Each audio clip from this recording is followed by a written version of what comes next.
Okay, we're true masochists. Isn't this like the off-season recovery? Yes, Kempner, we're going to need a lot of off-season therapy after this one, man. Holy cow. My gosh. Oh. Let's go, Winterpeg. Hey. Winterpeg. Let's go.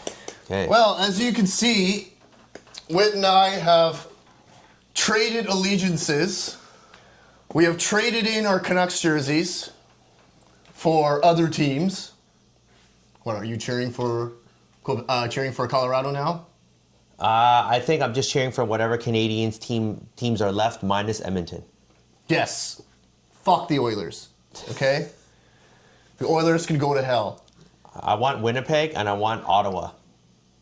You mean you want... Okay, yes. I'm also cheering for Montreal. Actually, no, hold on. You can't because they got bounced tonight. Oh, they did? I think Washington bounced them. Oh, shit. Okay, actually, no, I want to take that back because I want Ovi to win the cup. Dude, he should just win the cup and retire. Yes. Oh, okay, I need to get a win. I need to get a Capitals jersey. Okay, yes. I've decided who I'm cheering for now. Okay? Let's go, Ovi. Beat Gretzky's record and win the cup in the same year and retire on that. Holy cow. And then call him Goal Vetchkin. Well, with that being said, welcome to the Canucks Uncensored podcast, your number one destination for unfiltered, raw, honest, candid, and of course uncensored, non-mainstream and uncensored Canucks commentary about your Vancouver Canucks, who are dead. Playing a lot of golf. Yes. On holidays, as Philip Hrone would say. Yes, that's such a reverse jinx. Yes. Oh my goodness. How much from this 1 year ago, how much of a difference is it, Witte? It's unbelievable. It's unbelievable. How do we go from one game away from the conference finals to not even making the playoffs and losing over half your core? And being the laughingstock of the league. Anyways, this is Canucks Uncensored episode, whatever it is. 12, 13. Whatever it is, but this is our post-season, post-mortem edition of the 24-25 Vancouver Canucks season. Yes. My goodness, there's what a shit show of a season it was. It was such a shit show that both you and I took some time off from making content. This is like as honest as we can be. Yes, I'm not. If the fact that we're wearing other teams' jerseys right now is not an indication of what we're feeling as Vancouver Canucks fans right now. This is crazy. Okay, I am just. This season has just absolutely burned me out. So hard to watch, so hard to follow. I mean, don't get me wrong. Like, there's been a lot of news about the Canucks, so there's always something to talk about. Well, yeah, that's what they do. That is their MO. They love to make us talk about them, whether good or bad. It just seems like lately it's been almost all pretty bad. Mm-hmm. Well, with that being said, okay, we're going to kick off this episode. Okay, we're going to introduce ourselves. Okay, I'm Jordan Larscheid-Lee. I'm Witte the Wizard Chow. And today, I am the coroner. And I am the Undertaker. Okay? I'll do the eyes. Can you do the eyes? Can you do it or you can't? I will try it. Like, Canucks, rest in peace. the fuck? God. Good God, this team, okay, we're burying them. We had to bury them today because they played so shitty, or they were such a shitty season. The Undertaker. On a crusade. So we're burying them, and we're also going over what happened. As the coroners, we're going over what happened, why they died, and as the Undertaker, we're going to be burying them. Well, buried alive? No. Yeah, well, not alive. I just want to know, can JT Miller and Elias Pettersson one day bury the hatchet? I think we need to get them in the ring. Bury the hatchet, my goodness. Because we need to get them in the ring, okay? That would be a great match. I'd pay to see that. Yes. Okay. So yes, postseason postmortem, okay? What went wrong? Well, a hell of a lot, didn't it? I mean, we can go through the list, but, we can try to go through the list in our head, but we haven't. A lot of people on Twitter, on X, have been gracious enough to do the work for us, all right? So let's have a look at this list that's been put out by somebody. Big Head Hockey, Thank you. Thank you, Big Head Hockey, for this detailed list as to what went wrong with the Vancouver Canucks season this year. And Jesus, there's at least 10 points here. My head hurts looking at all these facts. Look at this. Look at this. It's ugly. It's ugly. All right, let's start from the start. Picked as a favorite to win the Western Conference. Dude, how do you go from a favorite to not even making the playoffs? Well, okay. Oh, boy. It's an indication of what a fall from grace. And if a bunch of things don't go right, which they did in 23-24, basically everything went right for them. Yeah. Right? And this was a season that just everything went wrong. Literally everything you can think of went wrong. Everything. Okay? I don't think I've needed to drown my sorrows in beer as much in this season as I ever had. Okay? The mental fatigue to watch these games and go through all the Canuck news is just absolutely...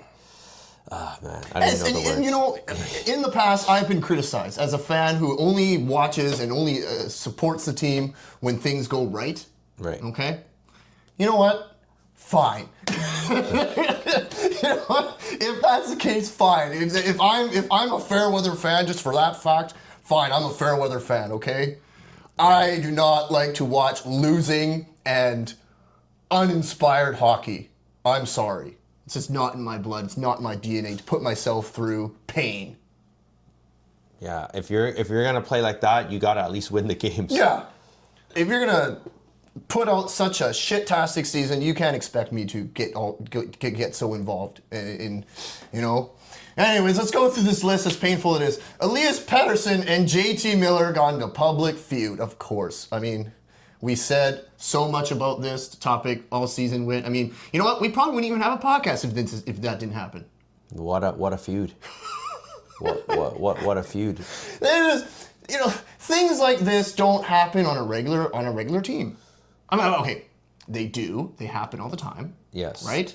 We heard that Brian Burke famously quoted that every team has problems in the locker room between one or two players. Yes. Right? Unfortunately, the word is public, and yes. It became as such. And in a market like Vancouver, there's no flying under the radar for this stuff. Yes. It's just that's why I was so okay to call us the laughingstock of the NHL when it happened. And people didn't seem to agree. Yeah. But we are. We were. You have to look at it. Okay. We were. Any non-fan of the Canucks, any fan who hates the Vancouver Canucks, whether they're from other teams like Toronto or Chicago or whatnot, whoever our rivals are, and they hate the Vancouver Canucks, they had a field day this year. Okay? Yeah. They loved it. They loved that we were suffering in such insufferable ways. You guys know that they call this the East Coast bias, where they only know the Eastern teams with how their players are in the news. But if Canucks are a Western team, and for that to get so much media attention must have meant the drama must have been off the charts for it to be such a big news story. The megaphone was out, and we were just yelling from the West Coast throughout the whole continent. That's absolutely insane, man. Crazy. Okay, traded star center JT Miller for fiddle, pedal, and prospects. Yes, basically, okay, we had to trade one of our star centers. Well, you know what? We can call him our star center because the other one that's supposed to be, he's not anywhere near star right now. Yeah. Okay? For Philip Hedl suffering a season-ending concussion. Of course. Of course. Just our luck. Yes. Yeah, so that's what we got for Miller, and then he gets hurt, of course. Yes. Like I said, anything that could have gone wrong went wrong. Okay. Hedl got hurt. Mancini's shown promise, but he's nowhere near locking down a full-time roster spot for next year, right? So that's what we have so far. Basically, what do we have to show for the JT Miller trade? That and Marcus Pettersson. Yes. And Drew O'Connor. Yes. Which, okay, to be fair, yeah, I like Drew O'Connor. I thought he showed promise and he showed potential in the quarter of the season that we was here. Yeah. You know? He was showing he was a burner. Yes. So there's potential there. You know, we got some young guys to fill in the void in the future. You know, it all comes down to the question again, hey, how long is this window for this core and this team to get something done? Well, it's the problem. The problem isn't Drew O'Connor. The problem is we have 3 third lines. Yes. And Drew O'Connor, Kiefer Sherwood, all those guys, they're all in there. They can spot up in the top 6 if you need it, but they shouldn't be playing as many minutes as they've been playing. Yes. Not those type of minutes. Well, putting pieces into the puzzle where they shouldn't be. Yeah, like And expecting them to overachieve, basically. Yeah, like three third lines. Mm-hmm. And a top line that didn't play like a top line. Yes. Brock Boeser suffering a concussion. Well, yes, we got really excited about Brock from last season, 40 goals. And then he started the season with 2 goals. Yep. He was like, 4 goals in the first bit? I remember he was well on pace to shatter that 40-goal record. Yep. And then he got the concussion. Who hit him again? Who was the guy's... can't remember. Couldn't tell you. Oh, this guy in LA? Something, Yeah, he gets hurt. Yep. And then he comes back, and JT's on his 3-week hiatus, right? Yes. Is that probably what happened? Yep. And then his production dipped even more. Further proving how much we needed JT Miller. Yes. Okay. So yes, Brock. I guess another topic is Brock. Should we make that another topic? But I'm gonna miss him. Brock was, as you guys known for the whole season, Brock's my favorite Canuck right now, and I'm gonna miss him. There's some videos on X about some tribute videos to Brock out there right now, and I'm just, oh man, I'm shedding a tear. But you know, is it realistic to see that if Brock's gonna be back next year? Probably not. Yeah, he's not coming back. Unless he takes a big discount to stay here, right? Yeah, but I think that ship has sailed. Yeah. I mean, if it was going to be done, it would probably be done by now. When I say the ship has sailed, I don't mean Brock's greedy with money. When I say the ship has sailed, I mean he's been disrespected year and year over, and he's taken 2 bridge contracts, and he's taken a lot of crap from management, almost getting traded and being disrespected, all that stuff. It's beyond that point now, guys. Yeah, and you know what? It's beyond. Because of that, this management team has really taken, their reputation has really taken a hit this year. They've just, a lot of misses and a lot of missed opportunities. So we'll get to that when we talk about Tocchet, of course. Yeah. Okay. Dakota Joshua diagnosed with balls cancer. Okay. So yes, he was such a promising player last season. Beasted it up in the playoffs. Really showed that if he could take another step, that he would be a difference maker. Yeah. And then what happens? You find out in just before training camp starts, this guy has this. My goodness. One thing after the other. And speaking of injuries, okay, well documented this season, Thatcher Demko hurt 5 times. Thatcher Demko's injury is significantly worse than expected and could be career threatening. So are we ever going to see the same Thatcher ever again? Tough to say. My goodness, Witte. It's just like bricks, stacking on top of It's the Sammy Salo curse. Yeah. Okay. Sammy Salo curse. Missed the playoffs by 4 wins. Was it only 4 wins? Yeah, it's 8 points, right? Yeah. So missing the playoff by 4 wins, you can easily count how many wins we could have gotten.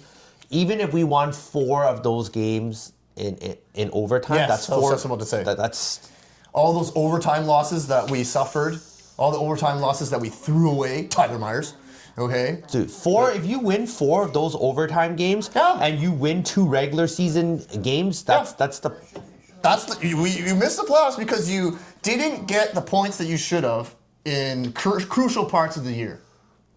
Yeah. Right? Superstar defenseman Quinn Hughes officially considered a flight risk. What does that mean? What do you mean a flight risk? That means he might leave. Oh, right. Okay, yes. Well, seeing as how the season has been handled this year and how everything is gone, I wouldn't be surprised that he's ready to go. You heard Quinn at his thing, right? Like at his press conference. Oh yeah. I'm gonna put my phone away, and I'm just gonna sit down and unwind for a while to digest this. And that's like the same thing as what Rick Tocchet needed when he was asked if he wanted to stay, because a lot of drama this year. It takes a lot to unwind. They literally played out the season. We're fans, and we felt the heat. We felt how tough it is to even just do what we're doing. Exactly. And these guys play it in. They all have to do the interviews. That's tough, right? And you gotta say, and Tocchet did an admirable job, like doing his talking, like post game and pre game. Did a good job with the media, right? This stuff's not easy. We'll get more into that when we talk about Tocchet, but holy cow, Quinn Hughes officially being a flight risk. I don't blame him at this point. What reason would he have to want to stay? None. See, man. Okay, we'll finish the list first. Okay, top prospect Tom Willander not signed after contract dispute. So we'll talk about that as well. But another stab to the chest, another wound to add. Okay, Brock Boeser likely to leave after contract disputes. Yeah. Head coach Rick Tocchet leaving after contract disputes. Yes. Literally, all that's missing is Elias Pettersson getting into a skiing accident or something. I don't know. It's crazy. Like, remember when they almost beat Edmonton last year? Just an absolute clusterfuck of events this year. And you know, there's a lot of seasons and years that you could classify as being the darkest in Canucks history. Okay, let's name some. Okay, the early '70s. Okay, before where they were shitty. They never made the playoffs until like maybe just into a decade into their existence. Yeah. Okay, and then '82 happens. Okay, we go on a roller coaster in '82, and then there's just dark days from after '82. They were insignificant in the league. Then the early '90s came along. Okay, They were good in the early 90s. they were. The early '90s came along. Linden and Burry McLean sparked a new era in Vancouver Canucks history. Go to the finals in '94, and then after that, few playoff runs after that. But then what's considered the darkest days of the Messier era. Very right? dark. The late Very 90s, dark, right? Right. And yes, we were comparing some of the things that were happening this year to the Messier days. Is pretty brutal. Yes. Okay, so then the Messier days you could say were probably the darkest in Canucks history, okay? Yeah. But then we have, Sedin era came along. I mean, now the West Coast Express era came along. We were spoiled for a while, okay? Pretty good. West Coast Express era and then Sedin era came along, okay? 2011 came around. Dude, we were at the top of the mountain. We were in heaven, right? Then the Benning era started. We can say the Benning era was pretty dark too. Yeah. Right? Yep. So then we have a little bit of good stuff, some happy days in the post Benning era. When you say happy days, like that's like back when PD was good. Yes. Hey, we can call them the PD days, okay? It's not the PD days now. No. Man, we're far from the PD days now. But yes, there was a time when we could call it the PD days. Right? Okay. And then drafting Quinn Hughes. Yes, What a great altering franchise. Yes. So look at this roller coaster. Okay? And now I would say that this season, dip. Dude, I didn't even think it went up No. this season. Okay? There was no up. Just plateaued and Splash Mountain, Disneyland. You been to Disneyland? oh, okay, maybe it went up by a bit by the 6 and 2, and then Yeah, exactly, right? And then, maybe a bit. okay? Holy cow. Oh my gosh. The roller coaster of the roller coaster that this core gives us. Well, like if you think about the prime of things, right? Think about the primes of the eras. Doesn't matter how you look at it.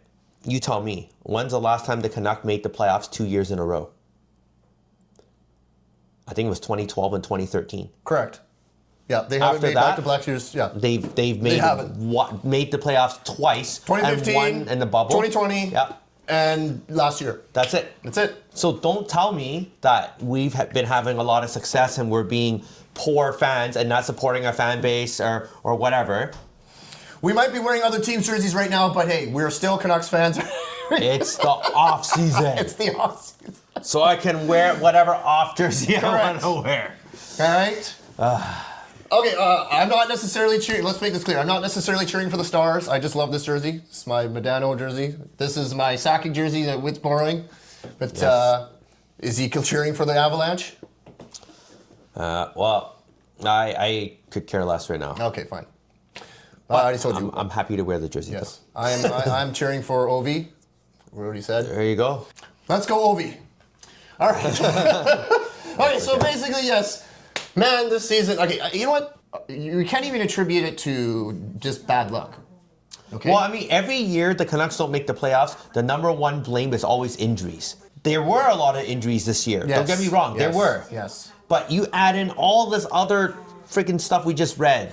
That's a lot to handle. For me, the biggest thing is the dysfunction. That is the biggest thing. Yes. Okay. Well, we'll have something about that. But my goodness, like you expect more out of a professional organization. Okay. At the end of the day, you expect there's a baseline of expectation, and they can't even meet that.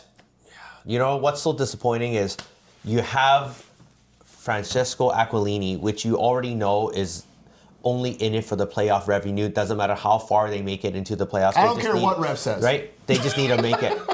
They just need to make it. Right? That annoys me. And then they make this ultimate move, which I actually thought was really great, and sometimes I still think it's good. But you bring in Jim Rutherford, Hall of Fame person, 3 cups with 2 different teams. You would think that they would know how to handle the players on the ice and handle all the stuff off the ice. How is it that this core that they build with their team, they pick whoever they wanted, they did all the movement and whatever, and we are the noisiest team in the league. The most embarrassing team in the league. Everybody said, well, what a great grab. You got Jim Rutherford. Yes. He's like your president. He's getting all this stuff. He's building his team. Aquilini's letting you spend as much money as you want to build your team. Find your managers with whatever profile. And we freaking do this? Yes. And this is how you showed up this season? Right? Hey, you know what? Maybe Rutherford, he's getting a little long in the tooth. Yes, he is old. Okay. Maybe he's just out of touch. I don't know. Yeah? Wouldn't you agree that's a logical explanation? I mean, it could be. It's either that or there's like a whole bunch of people in the organization they think they could trust, but those are the people who leaked everything. Yes. There's also that. Yes. Right? And we'll come back to it. A star player who just paid up the ass is not the type of professional that you should have paid $11.6 million to. Anyways, all right, moving on. Okay, we got a lot to talk about. Speaking of long in the tooth, Tocchet not returning. So, yeah, just a few days ago, right? Was it yesterday or two days ago? Yesterday. Yesterday? Yeah. Big bombshell. Big nuke. Pipe bomb. Jeez. Tocchet getting offered to be one of the highest paid coaches in the league. Okay? If this is not an indication of the state of affairs of this organization right now, I don't know what is. Okay? If this is not an indication of how much of a joke this team is right now, there's really no other. Think about the workplace. You've heard many people say this. I want to say the line. I hate my job, but I'm still here because I get paid a lot of money. And Tocchet said no to this. Oh my God. I don't want to be in that city. You know what? If Tocchet is thinking this, why the hell is Quinn Hughes going to resign here? This is why I didn't pick up Jim Rutherford's call. What the fuck? Oh my And God. and Rutherford's hoping he was golfing. Oh my God. We are such a joke. Even our coach doesn't want to come back. It's dysfunctional organization. Okay, so this is what we're talking about, right? Yes. Where is it? Okay, Sportsnet 650. Mike and Jason chat with Frank Sararelli about why Rick Tocchet may have left the Canucks.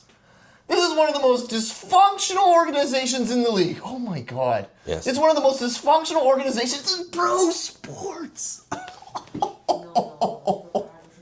Jesus. Damn. That chaos wears on people. Fact. Dude, yeah, you can't get any more clear than this. Okay. So just think about all the Canuck content creators you follow. I mean, we're grateful if you follow us. Yeah. But think about everybody else. All of them have had tough times following the team and talking about the team and showing so much passion about it, but at the same time they're like, oh my gosh, this is tough. Like this is tough to talk about. It's tough for us. It's really tough on the players and everybody else involved, guys. We chose a great season to start podcasting about them. Oh boy, did we enter at a great time. You know what? Hey guys, if this is the last podcast we ever do of Canucks Uncensored, don't be surprised. Okay? Because if we come back next year after the beating we took this year, holy. Okay, we're true masochists. Isn't this like the off-season recovery? Yes, we're gonna need Kempner, we're gonna need a lot of off-season therapy after this one, man. Holy cow. Oh my gosh. Oh, dysfunction. Like, you can't make this shit up. We are the laughing stock and the absolute. It's by some miracle we only missed the playoffs by four wins, by some miracle. Okay. Yes. Practice facility. So we're hearing that one of the reasons why Tocchet is not happy is because, and you know what? Hey, Canucks. This is 2025, okay? I bet you, okay, according to Kevin Woodley, this is from Buck Foston. Shout outs to you, Buck Foston. Yes. According to Woodley, multiple deals for a practice facility have fallen through over the years because the Canucks ultimately expect to just put their logo on the building as their contribution. They want someone else to build it for them. We are the prima donnas of the league. Somebody else does all the hard work and you just take the credit? Yes. Whoa. Have you heard that before? Yes. Wow. Ownership is an issue. Okay? Yeah. This is not how successful teams are run. Okay, well, you know what? Here I am, some small puny little podcaster saying shit like this. Okay, but when we hear things like this, okay, prefer to retool.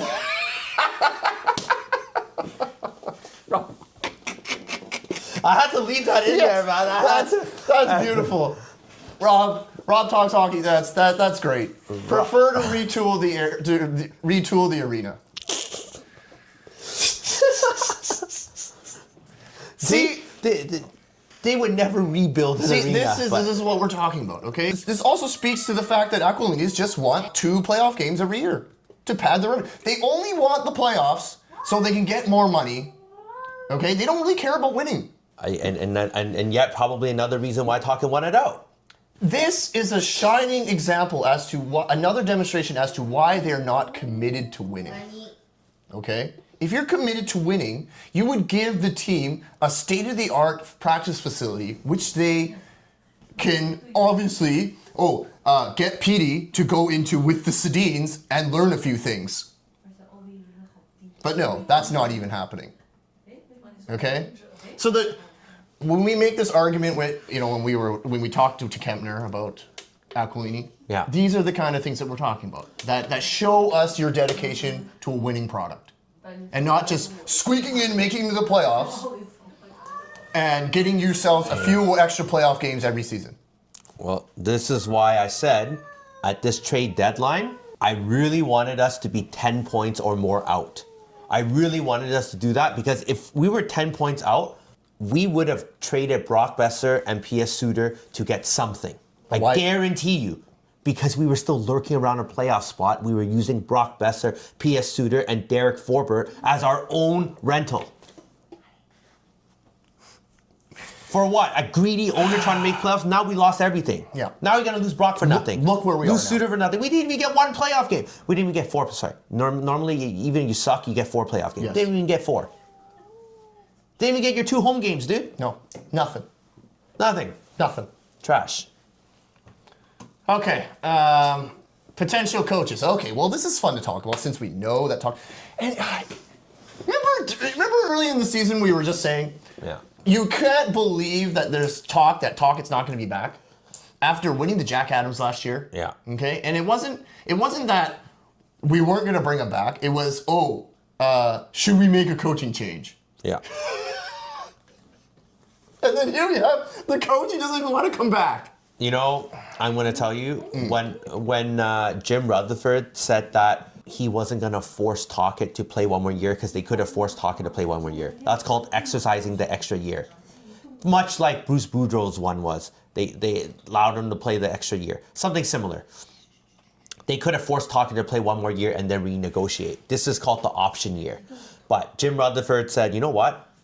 Either we get this coach re-signed for way more years, or we're going to let him go if he chooses not to come back. And the coach chose not to come back. And you have to wonder why. Okay, well, I will ask you this, okay? Mm-hmm. All season, you were kind of bitching about Rick talking hockey. So, are you welcoming a change at this point? I like his mindset about practicing. Yes. And I like how he's there for the players. Yes. I liked how Quinn Hughes said that Tocchet is the best coach he's ever had. I like all of these things. I truly believe it. So I was willing to have Tocchet return to keep things even more stable. I mean, To stabilize and keep at least some sort of status quo. Exactly. Right? Like keep some sort of status quo, like keep our bar higher. Right? Because with Tocchet here, you have less variables, less unknowns. But now, with him gone, am I happy? If I'm happy Tocchet's gone, it's only because I'm just not a fan of losing and playing boring hockey. Okay. Right? Fair. That's the only reason Yes, why. yes. I like, if this coach comes in and they can score a lot of goals and somehow keep the puck out of the net enough to win games and do it consistently, I would be okay with the coaching change. But right now, I think this is a terrible look for the organization. It surely is. And I do think this hurts the team. It does. The team is much better with Tocchet. As of this moment, Yes. I'm saying you just had somebody win to Jack Adams last year, right? Like, that's a pretty good coach. The fact that he's the one walking away, remember when I used the term, it's a stain on this organization? This is even more of a stain. Okay, it really speaks volumes. Yeah, like, and think about like all the other drama that's going on. There's the PD drama, and there's all this, like Willander drama, right? But Tocchet leaving, that's a huge bombshell drama. Like these other things, like what's new? But like for a coach to walk out like that, normally we fire our coaches, man. Yes, Like, exactly. This is what that actually walked out on us. Oh, man. Turned their back and just walked the other way. Yeah. Fuck. It's gross. Well, Anyway, so what are our options, okay? Like, who can we look forward to maybe being a Vancouver Canucks coach now? Okay, so here comes Rob Williams again. Lightning lose a series in 5 games tonight. Third straight first round exit. Lightning are out, unbelievably. Yeah. Well, against the Panthers, right? So the defending Stanley Cup defending champs. Stanley Cup champs. Cooper parts ways with Tampa. Canucks offer the sun, earth, and moon to bring Prince George native home. I take Guys, John Cooper as the Canucks coach. this is my number one coach. Is he? That I want. Because I don't want, what's his name, Woodcroft? Woodcroft? Yeah. Oh, Jay Woodcroft? I don't want Jay Woodcroft. You mean the guy who used to coach Edmonton? Yeah. Oh, no. No, you don't want that guy. Hell no. I don't think you want Peter Laviolette either. Okay. Sticking with Cooper. Yes. Two-time Stanley Cup champion now? 2-time Stanley Cup champion, Yeah. and he's only missed a playoff, I think, once or twice in 13 years. Is he the kind of coach that Quinn Hughes will like? I'm pretty sure. He would Yeah. like him. I think this is the guy. Like, right now, of all the coaches, if you gave me 2 choices, I would say number 1 choice, Cooper. Number 2 choice, there's got to be somebody else. I can't think of right now. There's some other names. My number 3 is Manny Malhotra. Yeah, okay, yes. Malhotra, I would like to see. That would be my 3. He's in my 3. Okay, but the question is, he is a rookie head coach in the NHL. That's why he's my 3. Are the Canucks, but I would love to see him. Apparently he's doing very well in Abbotsford. He is. Right? There's not really many options left when you think about it. Like the other guy you could promote is Adam Foote, potentially. I don't think he's ready. But there's a lot of these, right? Well, okay, what are we ready to put wagers on? Okay, so it's either going to be Cooper. Oh, what's the realistic chance that Cooper's coming here? Really, would he want to come into such a shit He show? is from here. Oh yeah, he is from here. All right, yeah. He is from But here. does he want to inherit such a shit show? Apparently, John Shannon said that Canucks coaching job is still very desirable despite what's going on here. I laugh, but Tell Rick Tocchet that. Well, it'll be interesting to see what happens. I mean, just in pure Canucks fashion, we have lots to not to look forward to, but lots to spectate and see what happens. No short of drama on this from this franchise, so we'll be interested to see how they handle the coaching situation. Mm-hmm. All right. I'm sick of talking about this guy. Okay, but we have to. We have to talk about the $11.6 million problem. 16.8. Okay. Inflated Petey. Yeah. Petey, you have been just such a piece of shit this year. Okay? Both on and off the ice. On and off the ice in all realms. I cannot believe. I cannot believe how far you have fallen from grace. Okay? And I wanted to bring this up. Did you see his post-game media when he did the exit interview? Yes. Yeah. Did you see that? Yeah. Let's actually just watch it. A lot's been made about what happened earlier in the season with you and JT. How difficult was that to go through, and how much did it affect your play? It was it's definitely was something I don't think neither of us could prepare for. The way it blew up. Just like that was like the focal point, not if we win or loss, it was like between us. Maybe we weren't the best of friends, but we respect each other as teammates. And the fact that he says that, it really shows that it really was a big thing, man. I think we don't really understand how bad it really got. And just based on his answer, you can kind of tell, like, shit, they really got on each other's nerves. Yeah, I mean, the fact that JT had to take 3 weeks off for mental health, like that was part. I don't even think it was for mental health. I think it was for him to say, you know what, I know I did do something wrong. Maybe this is my way of showing you that I'm ready to work on something. And you're saying that Miller was needing to work on something? Well, yeah. I mean, I think everyone was needing to work on something, but this is JT's way of saying, hey, you know what? Fine. Do you think it was his choice, or do you think it was management's choice? I don't think management tells your player, hey, you need to take some time off. It might have been if what happened was true, what the speculation, or what happened in the restaurant. Yeah. I mean, that's possibly true. I also think that if it was true, management giving 3 weeks off for the player to do certain things to better themselves was a last-ditch effort to say, hey, we need this to be fixed now or else we have to trade. Yeah. Mark Crawford, a former coach of this team, said that the Sedins, Daniel and Henrik, became great players when they stopped falling down. Because they had the skill, they had the game, they had the mind. All they had to do was be stronger so they could stay on their feet. Mm-hmm. How important do you think it is to you to get stronger, to get more leg strength? I think it's a very fair question. Yeah. Okay. no, it's that's what I need. Strength doesn't come easy for me. I have to, or everyone trains hard, but didn't get the best genetics from the parents. But no, I know. Obviously, I was dealing with a knee injury last offseason that kind of was a little stop in my training last summer, so it was hard to truly train at 100% last summer.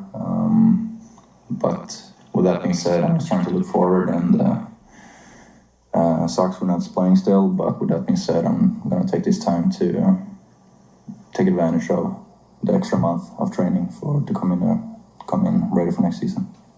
Okay, that's the part I wanted to address. Okay, all I'm hearing from you, Petey, is excuses. Okay. So he, out of 100%, how much accountability do you think he took in this interview? Just from that alone, there is maybe like 40 if I'm being 40% if I'm being generous. But that is not a player who is taking accountability and taking responsibility. Okay? Blaming genetics? Okay, buds. You've shown that you can keep up in the league and be a difference maker. So now you're blaming genetics? Genetics didn't slow him down his first 6 seasons. Exactly. Where's the genetics excuse the rookie season and when you were putting up 100-point seasons? Bullshit. Bullshit. Okay? Well, that's why JT called it on training camp. Yes. And that's why, exactly, that's why JT had an issue with you. Because obviously you're not putting in the work.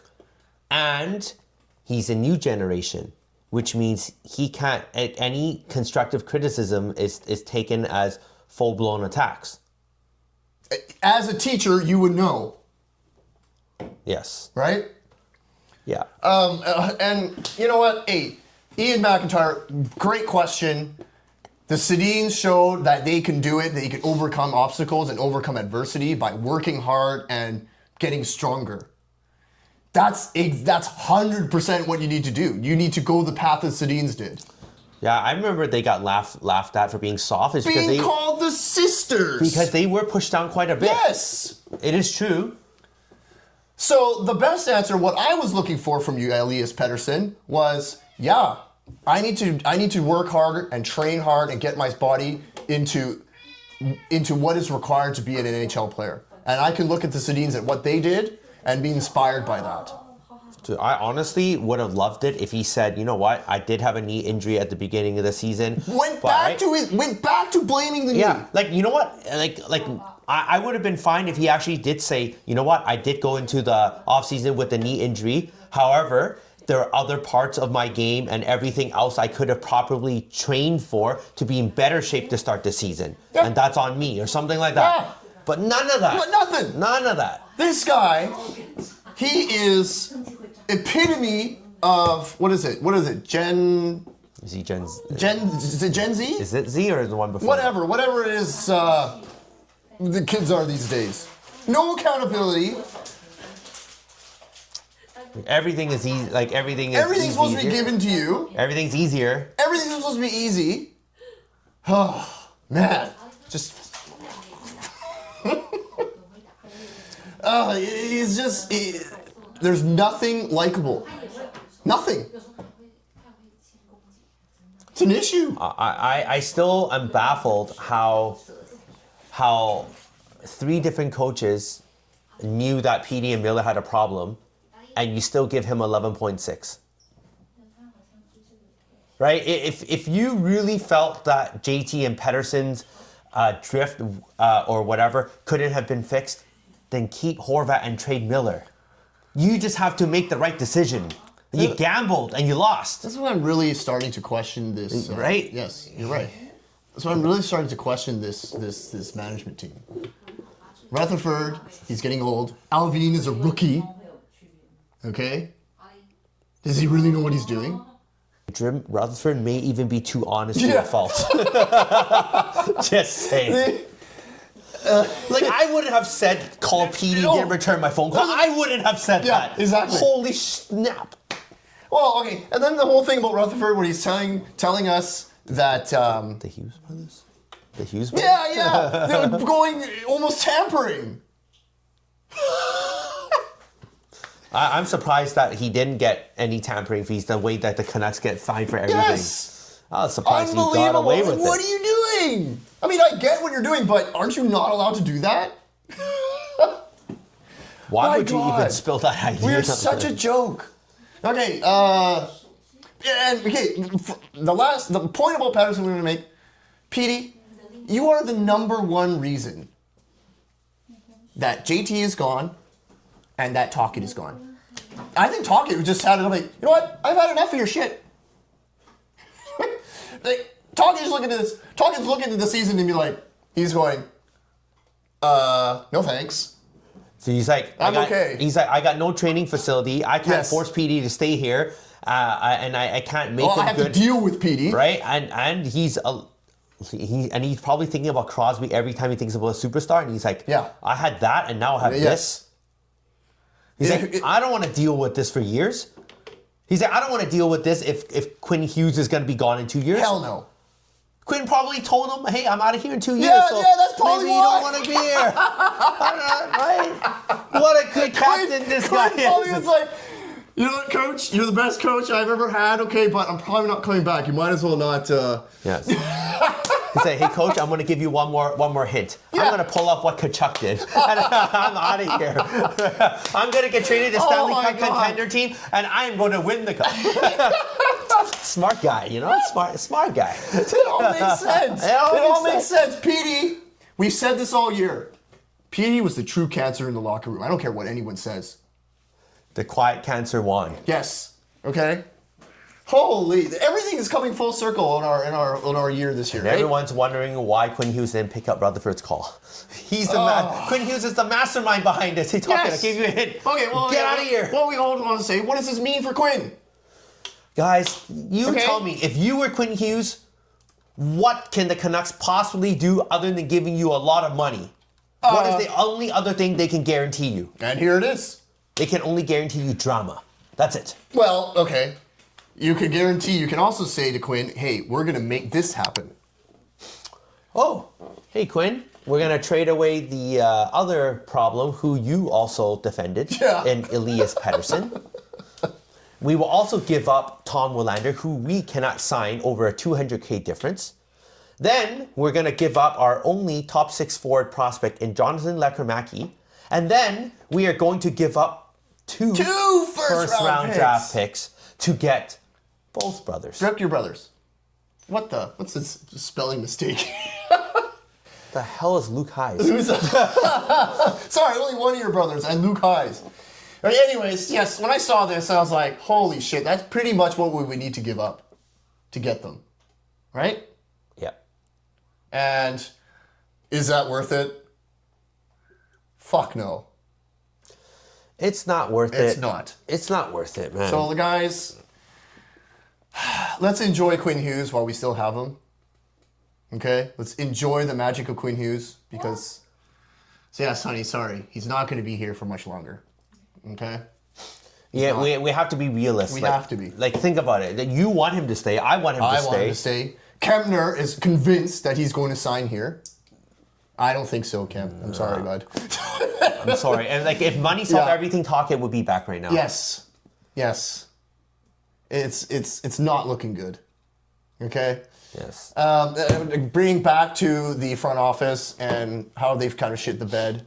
Like, our negotiation powers look like absolute ass this year. Okay? Like, I remember making that Zadorov post, and I paired it with Willander. And like, do people actually around the league know the type of negotiations that the Canucks do? Because it seems to be pissing a lot of people off. Yeah. Right? I'm not making this shit up. I'm just saying. It all started in the JT saga, okay? When Rutherford threw the whole team under the bus. Yeah. I said that. I said this on that video when we were talking about the deal. Why would you have done that? It makes no sense, and I still to this day can't figure out why that was done. Why he made the riff public and confirm it. You basically just pissed away all your trade leverage and negotiation power. Yes. So now we have not signed Willander, off by, like you were saying, 200,000. Yeah. Is that what the scuttlebutt is? Yep. Yep. We're off by 200,000. Willander is wanting to turn pro, but doesn't seem like it's happening, so he's getting reps for Team Sweden right now. And then now we have Brock and Suter. Yeah. And they both realistically could be gone. Unless, you know what? What if Petey gets traded? You're saying if Petey gets traded, does Brock and Suter come back? Yeah. Because now we have cap space to be able to sign them. Does that work? Does that check out? Only if we don't retain salary? There's that, but there's also the fact that you need to get a center that can pass to Brock like Miller did. Yeah. You saw what happens when Brock doesn't have a nice center, playmaking center. Yeah. And we don't have that. We have no center depth if we trade away Petey. Yeah. They literally Brock Boeser. Oh, that Suter's the guy who does it. I think I'm going to tell you right now, they tried Brock with Suter. Yeah. They tried him with Hedel, and they tried him with Petey. And without Miller, this is what I'm talking about, right? Without Miller, the only success we saw Brock Boeser have was when it was Petey, when he was getting better. Yeah. It was Brock himself. Yeah. And Niels Hoglander. We only saw that for 3 games. Yeah. That's it. Okay. Brock and Petey used to have chemistry. Okay, well, yeah. So it's just been failures on all fronts from this management team, and apparently they're having trouble negotiating new deals for these pieces. Right? Suter's going to cost between 4 to 5 million, maybe 4.5. Brock's going to cost you 8 if he comes back. Maybe he says F you and give me 8.5 instead. Yeah. Right? Okay, well, we'll just have to see what happens, but it's just not looking good, and it's just we're not being given any reason why to think that we can expect anything better. Yeah. All right. Okay, last thing. Canucks want 3 top 6 forwards this summer. How the hell are they going to do that? And 3 new top 6 forwards?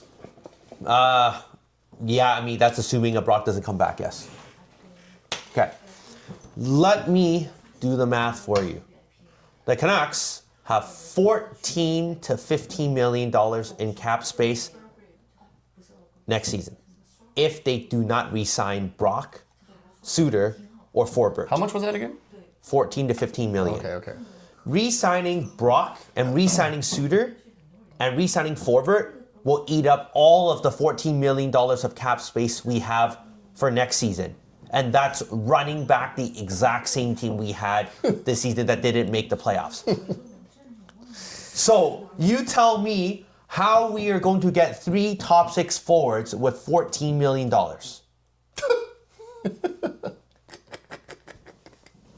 If you trade... Well, you're trading away some assets, yes. We'll have to make some trades. We'll have to get rid of some people. I'm going to tell you who's on that list. Okay? Pettersson, for sure, is one of those guys on that list. Yep. After I say the name Pettersson, it starts to get tough. And when I say tough, it means these are players you don't want to get rid of, but you might have to. Okay? One of those is Connor Garland. Oh, no. He gets paid... The heart and soul. Heart and soul. He gets paid $5 million. 4.95, right? That's another contract that, because Garland is up the following year, right? Yeah. Or up next year. Yeah. Right? That's tough. Demko, do you get rid of him this summer? Yes. That's also $5 million. Okay, yes. So, all right? And he's like, well, we got Lankinen, right? So, Well, okay, we'll get back to that. we'll get back to that one. Yeah. I heard Markey's a free agent. Oh, no. Let's not go there again. Really? I think so. Yeah, I think he is. Yeah. This Okay. is so good. That's hilarious. All right. So if you think about everything, like the salary and how everything is, you have to trade players that are like $4 million and over, right? Like that, like for cap space, to make cap space, right? So Petey, Garland, and who's that guy I just said? Demko. And Demko. That right there is what? $21.6 million. And Canucks have 14 million right now, so that's... You know what? At this point, I am down for whatever. That's 35 million. Okay. That's if it means trading Garland, if it means trading Pettersson, if it means trading Demko, I'm okay with those. I'm okay with that. Right? Because they're not going to trade the Brusque, right? Like they're okay. They're not going to trade... Oh, yeah, not just after just signing him. Right? Yeah, and then, dude, Canucks have this thing where they led the team in goals. Yeah, they right? like to trade players in their first year. That and then a lot of free agents don't want to sign here if they're like, hey, you're going to trade me after first year? I don't want to be here. Yeah. Look at your track record. So... Okay, well, yes, it would be very interesting to see. Again, this has been a very eventful season to watch. Okay. Before we sign off here, we've been talking about negatives all night. Okay, let's talk about some positives to this season. Some positives? Okay, I'd start with one. Yeah. Kevin Lankinen. Okay. Wow. Probably one of the better stories of the year, except, he couldn't get us over the hump. Yeah. He was forced to play too many games. Yeah. And those are the times he has those blowout, like gives up so many goals. Right? That sucks. But great thing. He's the reason why we were even in the playoffs all the way up to the end. He's the reason why we even are sniffing the playoffs. Yes. Right? So thank you, Kevin Lankinen. Yes. That's a great positive. Another one. It is unfortunate. Sorry, but it is unfortunate that he couldn't play well enough to get us over the hump. Yes. Connor Garland. Yes. 50 points, right? Is that his career high? Career high this year? I think so. But Yeah, he's gotta been, be. ever since he's been on the team, he's gotten 40 points or more. That's $5 million worthy. And he's doing it as a smaller guy, Yep. playing with all the heart and soul. Almost got traded at one point. What a great guy. Now you can't even get rid of him. Yeah. So good. Right? Heart and soul. Another one, Sherwood. Yes. What a story. Didn't he hit like 40 points and 19 goals or something? What a beast. What a beast. Breaking the hits record. Yeah, what a Yep. beast. And then There's not much else, is there? do you Jake DeBrusk for beating his career high in goals. Yeah, and he did it with us. staying in Jake the Clutch for most of the season, I would say. Yeah, just at the beginning, he was like that. But none of these are really our top guys. They're not. That's what makes this like kind of tough to say off the list, and there's no disrespect to any of the guys that we just named. See, okay, last year they went to the second round. Game 7, we had a lot to look forward to coming into this season, right? We were optimistic. Yeah. There was bright lights at the end of the tunnel. This year, there's not much. It's like dim lights. It's very dim. It's very bleak. They're going to have to pull off some miracles in this offseason. And I'm just going to say this, kind of fans. Be ready. Be ready, because we are going to most likely lose 1 or 2 first-round draft picks. And we will most likely lose one of Willander, Lekermaki, or Z Petey. I think it's... Be ready. Yes. Do I want this to happen? Do we want this to happen? Of course not. No. But no. No. Realistically, it's probably going to happen. Yeah. If there needs to be some sort of shakeup and there needs to be some sort of jolt into this organization for anything to happen, you have to do hard shit for good thing to happen. And management has hinted that to us already. Yeah. It hurts a lot to acquire a top 6 center or top 6 forward. Takes a lot, right? But it's way more costly, as you can tell, to not have it in your lineup as well. So he's willing to bite the bullet, but how many bullets? For us, and like you said earlier, for us to get those things, we're going to have to give things up. And there's probably going to be some growing pains for the next little while. And I think Canucks fans, I would say in general, I think they're ready for that. Would you say? Maybe not ready, but I think they're prepared. I think I'm prepared. I'm prepared for us to suck for a little bit. I'm prepared too. Yeah. I'm prepared. I just hope that if we're gonna suck, we need to commit an entire season or 2 to sucking. Yeah, well, this ownership is not going to do that. Well, if they followed the Linden rebuild, Linden would still be here. We'd still be here. And if you follow the Linden rebuild, we'd probably be further ahead. But as long as you have Aquilini up there, no chance. I believe it's bullshit, by the way, when Jim Rutherford said he thought about a rebuild. But that's just lip service. Exactly. Yeah. That's lip service. I don't believe that freaking. No, because he needs to have us on his side, but But at the end of the day, he has to listen to the owner. I'm telling you right now, if you traded Brock Boeser and P.S. Suter for futures and used that for the draft, then I would have believed that. Then you'll believe it. I would have believed it. Yeah. Then I would have believed Aquilini truly lets Rutherford run the team. But That's not happening. because this happened, Yeah. this reassures me that Aquilini wants playoffs and nothing less. Playoffs or bust. This is what we have been dealing with for the last couple decades. All right. Anyways, I think we've gone along long enough. What do you think? Wait, did anything else? I think we're done. Yeah. As our fans, viewers have probably noticed, we've taken Yeah. a step back since the season was over. Yeah. Honestly, this has been really fun. I'm glad you brought this up, Witte. This is our first full season, our first season 1 of Canucks Uncensored has been a lot of fun. It's been a very big learning experience, and it's just shown us a few things. A, how much work this is to put out content like this on a regular basis. Yeah. Okay. What we understand, Witte and I, we both have full-time jobs. This is not something that we can do full-time, but we're trying our best. And, but we love the community. We love the fun. We love the people that we the people that we've encountered. We have to do special shout outs to all the other content creators that have been so gracious and embraced us into the community. Starting with Kempner Canucks, of course, spending time with us, coming out and doing the collab with us. That was awesome. We loved spending that hour with Kempner. Even going on his show. Yes. Yeah, and letting us. All these people have let us onto their show, which is great. Yeah. And you know what? We want to return the favor. When we come back next season, we're definitely going to do that. So obviously, Canuck Clay, thank you again for embracing us and being such a champion of this community, and in being very allowing us to be included in the community. Yeah, he started us off. Yes, with the absolutely. information we needed, and you were on a show. So. Yes.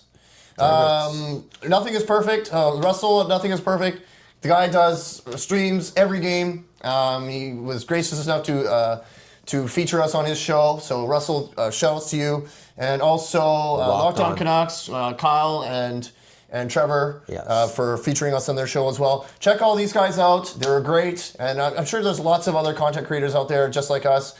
We will be back next season. Okay. We will be back. Yes.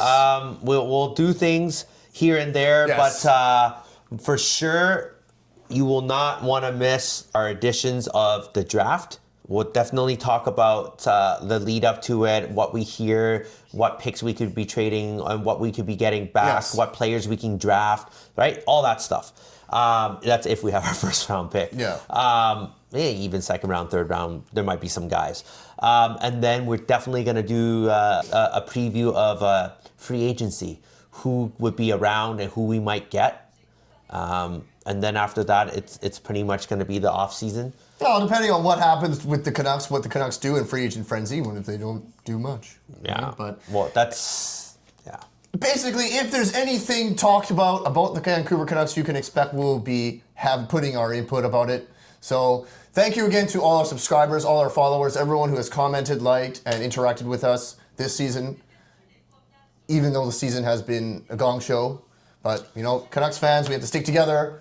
We have to somewhat maintain positivity. yes. Take our positivity pills when there's not much to be positive about. Yes. But that's what being a Canucks fan is all about. And yes, we have fully embraced that, even though we're wearing other teams' jerseys right now. But take one of Tocchet's lines: embrace pressure with pressure. exactly. Yes. But yes, this has been fun for this All season. right. Awesome, And I'm glad we started this. We will stay tuned, guys. Give us a like, give us a subscribe if you like what we do. Follow us on Instagram, YouTube, TikTok, X, and Spotify. We will be there.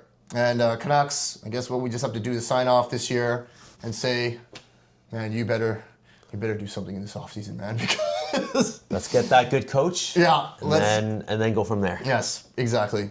Yeah. Thanks again, guys, for joining us on Canucks Uncensored, your number one destination for unfiltered, honest, candid, raw, non-mainstream, and of course, uncensored commentary about your favorite team, the Vancouver Canucks. See you guys next time. What's up, Canuck fan? Thanks for watching, and don't forget to like and subscribe. Yeah!